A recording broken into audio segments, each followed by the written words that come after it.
move someday. Berprestasi di bidang akademik dan membanggakan nama universitas pantas dirasakan oleh ketiga mahasiswa dari UIN Kiai Haji Abdurrahman Wahid Pekalongan. Tiga mahasiswa yang tergabung dalam tim Kolbun Salim ini berhasil membawa UIN Gus Dur juara 1 lomba LKTI internasional di Lamongan, Jawa Timur. Mereka adalah Muhammad Yusuf sebagai ketua dan anggotanya adalah Rizky Andrian dan Rosita Dwi Rizkiana. Simak terus perbincangan saya bersama mereka hanya di Inspirasi Prestasi Inspires You.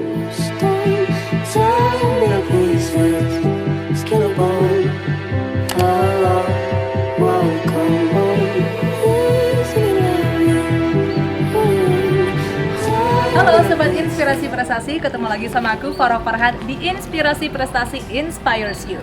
Kali ini Inspirasi Prestasi akan ngajak ngobrol-ngobrol 3 teman aku di Universitas Kiai Haji Abdurrahman Wahid. Dan mereka itu berprestasi mengenai lomba karya tulis ilmiah. Kebetulan banget mereka ini lagi diskusi sama karya tulis ilmiahnya di perpustakaan daerah Kota Pekalongan. Langsung aja karena aku udah janjian, langsung cus yuk kita temui 3 teman aku, ada Rosita, ada Yusuf, sama Andrian juga. Jadi jangan kemana-mana, tetap di Inspirasi Prestasi Inspires You.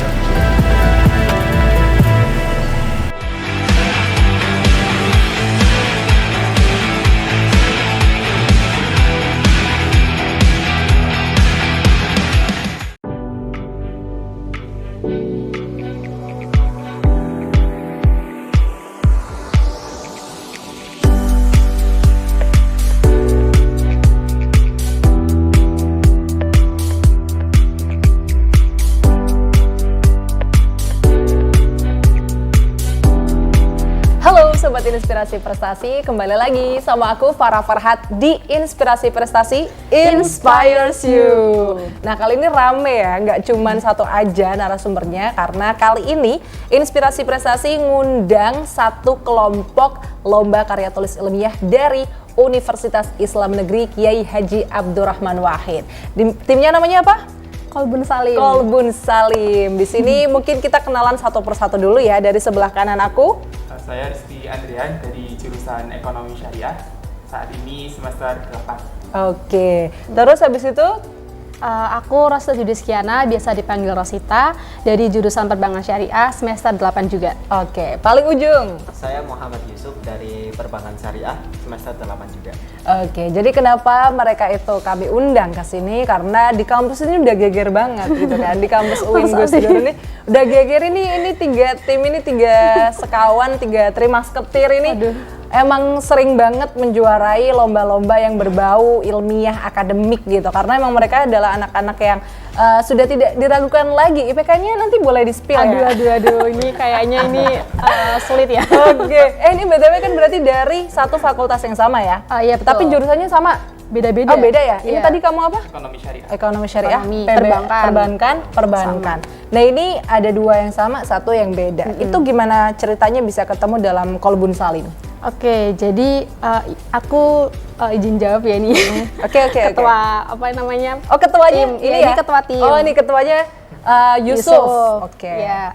Jadi awalnya kan kita memang sebelumnya ikut tim ini kita udah sering ya beberapa kali lah ya ikut event kayak lomba karya tulis ilmiah. Tapi memang pertama kalinya ini kita gabung jadi satu tim antara aku, Andrian sama Yusuf gitu.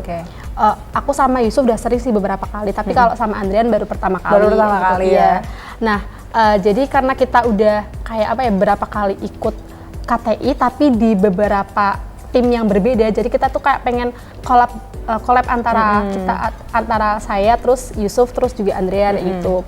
Terus juga yang kedua mungkin ini ya karena kita kan udah semester 8 udah menjelang akhir kan kayak itu. Jadi ya istilahnya bisa nambah pengalaman, terus nambah buat CV kayak gitu kan. Bener. Itu memang paling penting. Iya, terus itu kan Desember sama Januari kan udah istilahnya liburan gitu. Jadi kita juga bisa nambah apa ya waktu dari liburan tersebut. Wow, waktu liburan gabut-gabutnya emang beda ya, ini anak-anak akademik banget gitu ya. Aduh nih gimana liburan, kita bikin karya tulis ilmiah gitu. Wah, ini sangat patut sekali dicontoh.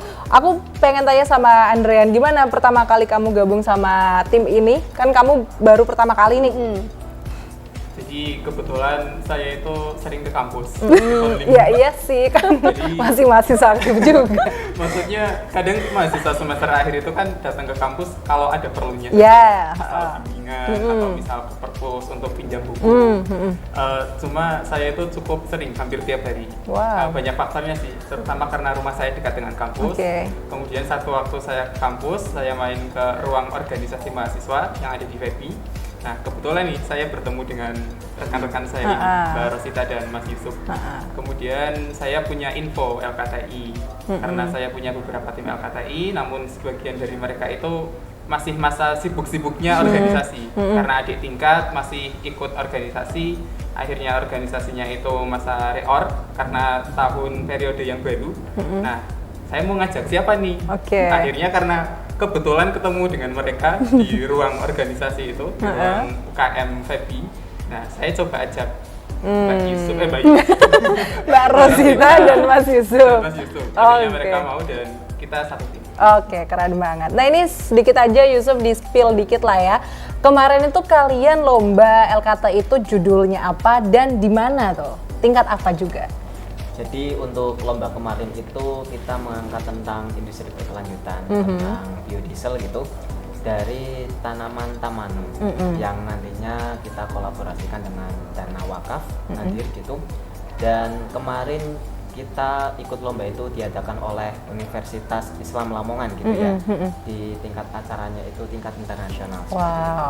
Wow, tingkat internasional yang menyelenggarakan adalah Universitas Islam Lamongan, membawa tema tentang biodiesel yang dikolaborasikan dengan dana wakaf, begitu ya. Wah, aku semakin penasaran nih. Nanti itu temanya bakalan seperti apa? Jadi jangan kemana-mana, tetap di Inspirasi Prestasi Inspires You.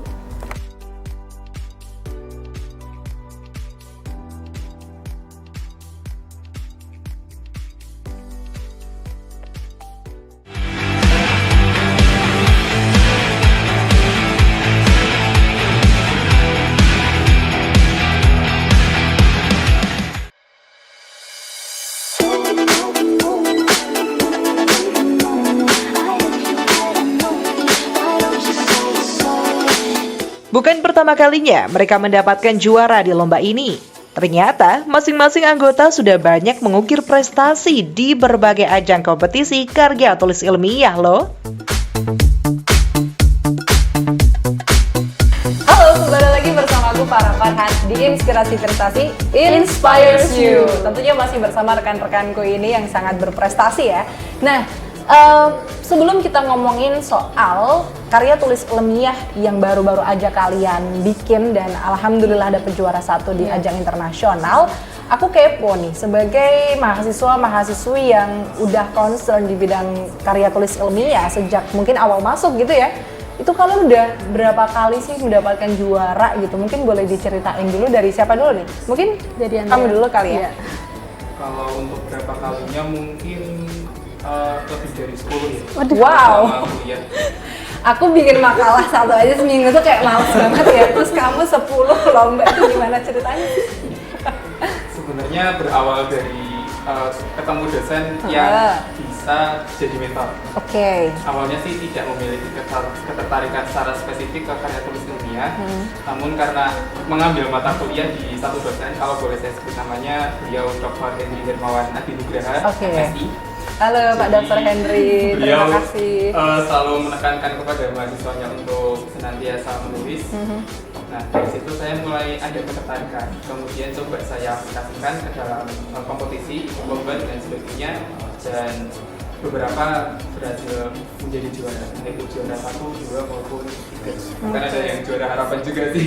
Itu tema yang paling kamu ingat, yang paling mungkin nendang banget buat kamu apa? Mungkin tentang filantropi Islam, yaitu tentang wakaf. Dan seringkali yang saya tulis adalah memang tentang filantropi Islam, khususnya wakaf. Itu sempat juara di Bone, Sulawesi Selatan. Wow. Kemudian pernah juga di Jambi. Kemudian yang terakhir ini di Universitas Islam Lamongan. Jadi dasarnya masih sama, membahas tentang wakaf. Namun saya kembangkan ke dalam beberapa bentuk karya tulis ilmiah dengan variasi tersendiri. Oke, jadi kayak tadi disambungin dengan biodiesel, kemudian yang lain kayak gitu ya. Oke, jadi emang udah concern banget di filantropi Islam gitu ya. Ini keren banget sih, sangat membawa value-value Islam dan bener-bener akan bermanfaat buat masyarakat juga gitu ya. Nah, bergeser ke Rosita, kamu sudah mencoba LKTI apa aja nih selama ini? Oke, kalau boleh sedikit cerita ya Pak. Kalau aku sih mungkin nggak sebanyak kayak Andrean ya. Cuman bermula kalau aku pribadi karena mungkin circle pergaulan di kampus, ketemunya sama ya Yusuf, terus Andrean itu kan memang yang bidangnya itu karya tulis ilmiah. Jadi ya aku istilahnya ikut-ikutan gitu awalnya gitu. Terus ya karena ikut beberapa kali ikut lomba, terus kayak wah juara, akhirnya kayak tertantang sendiri gitu kan. Terus kalau untuk bidangnya prestasi yang sudah didapat selama ini selain yang kemarin? Kalau aku kan karena dari jurusan perbankan ya Far, jadi kalau aku tuh bidangnya lebih ke kayak marketing kayak gitu, pemasarannya. Terus memang beberapa kali aku juga sama tim ikut lomba yang terkait tentang pemasaran itu. Terus juga ada beberapa kali keuangan kayak gitu sih Pak. Oke. Oke. Jadi kalau si Rosita ini lebih fokus ke backgroundnya sebagai perbankan syariah gitu ya. Dan tupoksi temanya itu juga berkaitan dengan itu. Iya. Oke. Nah kalau Yusuf gimana nih? Kalau saya sih sedikit cerita ya, hampir sama dengan Mas Desi Andrean gitu. Kalau saya memang melihat dari awal saya itu tidak ada ketertarikan sebenarnya. Oh gitu. Mungkin saya agak sedikit tertarik itu awal mula di semester 3. Masuk ke semester 3, di situ saya punya tanggungan besar istilahnya di situ. Tanggungan besar di situ saya menemukan mentor saya. Alhasil dan alhamdulillah saya dengan bersama mentor saya diberikan motivasi terkait dengan karya tulis ilmiah. Saya mencoba untuk bisa masuk ke Helsinki. Sampai di semester 5 saya ketemu sama Pak Hedi juga. Oke, jadi sama nih mentornya ya? Iya, hampir sama seperti itu. Cuman kita agak berbeda kalau saya sama Mas Hedi. Kalau saya lebih suka terkait dengan pengembangan sebuah desain aplikasi gitu. Oke. Selalu saya membuat desain tentang penelitian itu mengarah ke situ. Dan kemudian saya kolaborasikan, saya sambungkan dengan materi-materi yang ada di perkembangan saya. Dan saya sama Rosita itu tim dari awal gitu. Oke. Jadi kalau misalkan bisa disambung, ini dia emang nyambung banget sih. Yang satunya fokus ke sosial banget kan, filantropi Islam. Kemudian bisa digabungkan dengan perbankan syariah dan dilahirkan dengan sebuah aplikasi gitu. Jadi ada bentuk fisiknya nantinya, harapannya ya dari penelitian yang akan kalian lakukan mungkin kedepannya juga bakalan kolaborasi terus nih kayak gitu kan. Semoga ya Mar. Amin, harus dong lulus mungkin S2 bareng-bareng Aduh, gitu. amin. Terus mengembangkan gitu. Nah, sedikit cerita aja dari kalian ya, ketika persiapan LKTI itu serumit apa sih? Karena kan pasti banyak referensi yang harus dimasukkan dan lain sebagainya. Siapa nih yang mau jawab? Dari Yusuf dulu. Oke, dari Yusuf. Sebenarnya kita berdasarkan pengalaman masing-masing aja kalau kita menggunakan seperti itu. Mas Andrean punya ide apa, saya punya ide apa gitu. Kayak tadi yang dibahas gitu kan. Mas Andrean mungkin lebih spesifik di bidangnya tentang filantropi. Kemudian saya di bidang pengembangan aplikasi. Kemudian dari tingkat pemasaran ketemu lainnya kita minta tolong sama satu anggota tim yang lain gitu kan. Salah satunya kan Mbak Rosita. Oke. Mungkin kolaborasi saja dari awal. Ada treatment khusus nggak sih buat kalian mungkin menemukan ide-ide itu? Apakah setiap hari baca buku atau jurnal-jurnal selalu mantengin gitu-gitu gimana? Untuk itu yang pertama tentu jika kita ingin menulis, kita harus terlebih dahulu membaca. Karena inspirasi itu bisa hadir dari apa yang kita baca.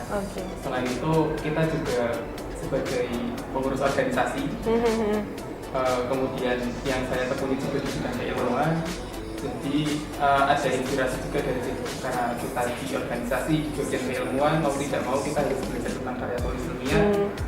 Nah dari situ akhirnya kita mendapatkan beberapa inspirasi terkait apa yang ingin kita tulis dan kita ikutkan ke dalam komen.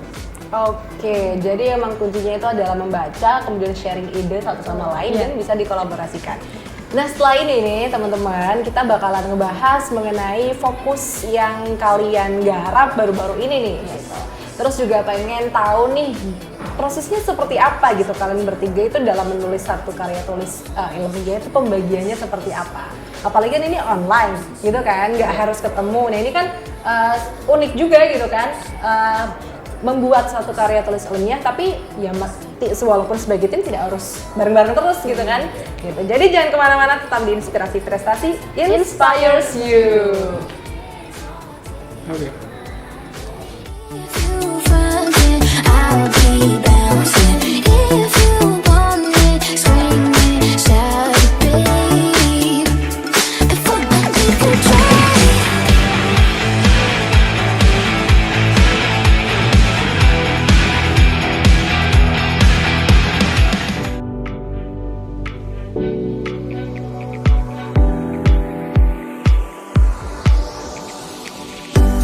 Berkomitmen dan kerjasama yang solid ternyata menjadi kunci tim ini bisa menyelesaikan dan membawa karya mereka ke kancah internasional.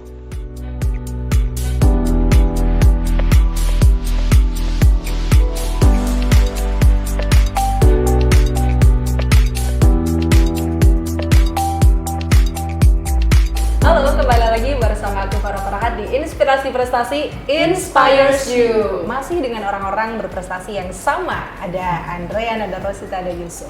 Oke, kalau tadi denger judulnya dari karya tulis ilmiah kalian itu berkaitan dengan biodiesel dan ada juga wakafnya gitu ya.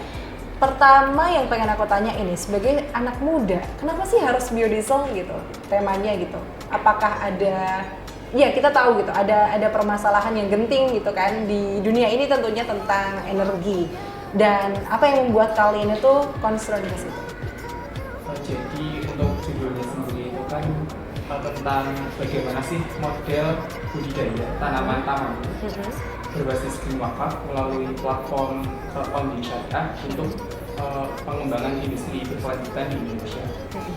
Titik fokusnya adalah bagaimana tanaman-taman atau bahasa latinnya itu Canopy luteolum digunakan untuk pembuatan biodiesel yang merupakan salah satu sumber energi terbarukan yang saat ini sedang dikembangkan. Kemudian kenapa kok harus biodiesel? Kembali lagi ke isunya tadi tentang energi terbarukan. Nah, dari titik fokus tersebut kita coba kolaborasikan dengan konsep green wakaf dan juga konsep aplikasi. Ya seperti yang tadi Mas Yusuf sampaikan, beliau konsepnya kan penelitiannya ke arah pengembangan aplikasi. Nah, aplikasinya berupa aplikasi apa? Aplikasi platform crowdfunding atau layanan turun dana seperti platform Kita Bisa dan lain sebagainya. Nah, jadi dari isu tersebut, dari isu energi terbarukan, kita kolaborasikan dengan background keilmuan kita tentang ekonomi syariah. Akhirnya tercetuslah ide untuk membuat karya tulis tersebut. Oke, jadi dari permasalahan tentang bagaimana caranya kita bisa membantu atau melancarkan biodiesel dari tanaman apa tadi? Tamanu itu dengan cara crowdfunding gitu ya.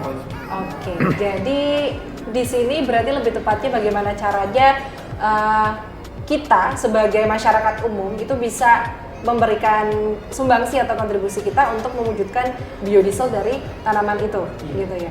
Lalu kenapa sih kok harus pakai crowdfunding? Apa karena masih susah dalam pembiayaan atau bagaimana?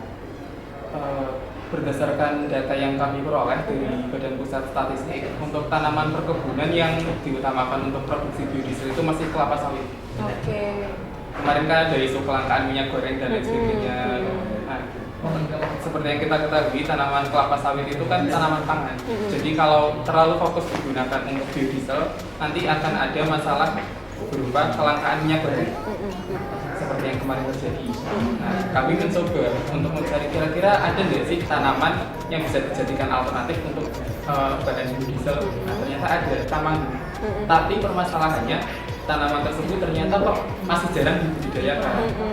Nah, ternyata dan jika membudidayakan tanaman-taman itu membutuhkan dana yang tidak sedikit. Kemudian bagaimana masyarakat umum itu bisa berkontribusi untuk dapat mendanai proyek pembudidayaan tanaman taman dalam skala industri untuk produksi biodiesel, kan bisa melalui platform funding, bisa melalui layanan urun dana, kemudian agar nyerempet ke ekonomi syariahnya. Nah, basis pendanaannya itu namanya green wakaf atau wakaf hijau. Wah, wakaf hijau ini sangat apa ya, manfaatnya tuh bakalan kelihatan jelas banget gitu dari penelitian yang mereka lakukan, benar-benar dari umat untuk umat ya, bahasanya ya, keren banget sih. Nah ini nih Ros, aku mau tanya sama kamu, sebagai tim itu gimana sih teknis penulisannya gitu? Kalau untuk teknik penulisannya itu ya umum aja ya Pak, jadi ya ada kayak abstrak, terus ya seperti biasa, terus landasan teori, terus latar belakang seperti itu kayak biasa. Terus kalau untuk pembagiannya ya karena kita sebelumnya kan udah pernah ikut lomba kayak gitu kan, jadi untuk dasarnya itu kayak kita tuh udah ada dari sebelumnya, udah ada bekal dari lomba sebelumnya gitu. Terus cuman kita poles sedikit aja kayak gitu istilahnya. Terus juga tadi kayak mungkin disangkut pautin dengan permasalahan yang saat ini itu yang lagi gencar itu apa gitu kan. Tadi kan terkait energi juga seperti itu. Kalau untuk pembagian job desk-nya ya mungkin dari yang pertama latar belakang semacam itu kan ada aku, terus si Andrea itu bagian pembahasan dan hasil, terus juga Yusuf tadi kan ada metode penelitiannya kayak gitu. Terus kalau untuk kayak presentasinya ya lebih banyak ke Andrian sih karena mungkin dia lebih idenya wawancara gitu ya. Idenya wawancara. Oke. Nah, ini aku tanya sama Yusuf selaku ketua dari Kalbun Salim gitu ya. Gimana tuh proses seleksi dari mulai abstrak sampai akhirnya final di presentasi dan pengumuman juara? Iya. Sebetulnya itu kan kalau kita melihat dari background kita banyak internasional gitu kan. Betul. Waktu itu kita iseng untuk mengirimkan abstrak sebetulnya gitu kan. Iseng untuk mengirimkan abstrak yang sama sekali kita belum ada ide untuk full papernya. Sebetulnya. Nah, di waktu pengiriman abstrak itu kita di situ ada 40 peserta. Ada 40 peserta, kemudian dari 40 diambil 25 finalis. Dan dari 25 finalis itu kemudian diharuskan untuk mengirimkan full paper dalam waktu 3 hari. Wow. Dalam waktu 3 harinya. Pada waktu itu emang kita lagi sibuk-sibuknya ya. Kita lagi sibuk-sibuknya. Kita ya membagi tadi yang disampaikan oleh Mbak Rosita, kita mengerjakan di rumah masing-masing aja. Kemudian dari 25 diambil 10 besar itu. 10 besar itu dipresentasikan secara online gitu. Nah, dipresentasikan secara online dan alhamdulillahnya jadi di tingkat 10 besar itu sama sekali tidak ada peserta dari luar negeri gitu. Makanya alhasil ini lomba internasional tapi 10 besarnya tidak ada yang dari luar negeri gitu kan. Lalu bagaimana cara kita presentasinya? Kita sudah bikin paper dengan bahasa Inggris, lalu kita masak presentasinya pakai bahasa Indonesia gitu kan. Nah, alhasil ketika presentasi kita memakai bahasa campuran gitu. Indonesia dan Inggrisnya. Soalnya emang paper yang kita buat itu juga Inggris ya. PowerPoint-nya bahasa Inggris. Iya, masa udah susah-susah dibikin pakai bahasa Inggris, kita maksudnya pakai bahasa Indonesia kan sayang ya. Iya. Terus. Jadi diambil 10 besar itu kita presentasi sampai kita menunggu pengumuman itu sekitar 5 hari gitu. Lalu di 5 hari tersebut sama sekali kita tidak berharap juara ya. Kiranya kan dari 10 besar kita presentasi online, lalu bahasa kita campuran gitu. Bahasa kita campuran. Dapat nomor urut pertama. Dan nomor pertama gitu. Nah, alhasil ya kita pasrah aja tanpa disadari, dan saya pun agak kaget ketika waktu itu malam Jumat gitu kan, saya masih di makam gitu kan, dapat pengumuman di tanggal sekian gitu kan. Loh kok tiba-tiba pengumuman gitu kan, tiba-tiba pengumuman. Terus saya cek di Instagram, oh ternyata kok kita menang gitu. Oke, itu perjalanannya agak sedikit terburu-buru tapi ternyata bisa tetap ini ya, malah jadi lebih greget gitu ya. Saya menang juga. Wah, keren banget. Aku pengen ada satu apa ya, semangat dikit lah, mungkin perwakilan Rosita aja kali ya, buat teman-teman yang Yusuf aja. Iya, Oke, tim Yusuf Yusuf. aja. Oke. Buat kasih semangat teman-teman yang mungkin mau mulai di dalam karya tulis ini ya. Kalau dari saya ya, saya ingat kata-kata yang ada di dalam buku Prasejarah. Oke. Kalau kita ingin diingat sejarah, kita harus sering menulis. Udah itu aja.